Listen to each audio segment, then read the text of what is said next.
અચ્છા. સો સાથે મેં એવું પણ સાંભળ્યું છે કે તમે પોતે એવું ફીલ કરો છો કે તમારા જે સેટિસ્ફાઈડ હેપી ક્લાયન્ટ છે ને એ તમારી એકદમ બિગેસ્ટ અચીવમેન્ટ છે. સો આ સાચું છે? એકદમ સાચી વાત છે. કેવું છે બેન કે જ્યારે હું કોઈ પણ વ્યક્તિ મારે ત્યાં કન્સલ્ટેશન માટે આવતું હોય છે ત્યારે એ અલગ અલગ ટાઈપના સ્ટ્રેસ લઈને આવતું હોય છે. અને સ્ટ્રેસ ઘણીવાર ફાઇનાન્શિયલ હોય છે, ઘણીવાર હેલ્થ રિલેટેડ હોય છે. અને એ લોકોની happiness is my biggest priority. Okay. કે માર્ગદર્શન મેળવવું. બરાબર. ઘણીવાર મને મારા ફોલ્ટ્સ નથી દેખાતા, સામેવાળાને દેખાય છે.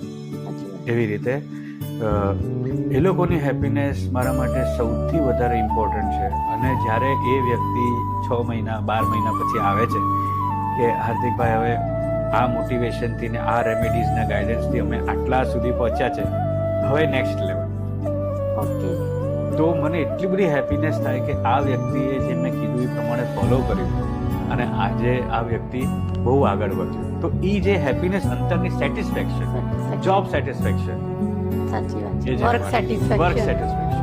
ઓકે. મતલબ કસ્ટમરની સફળતા એ જ તમારી સફળતા છે. યસ.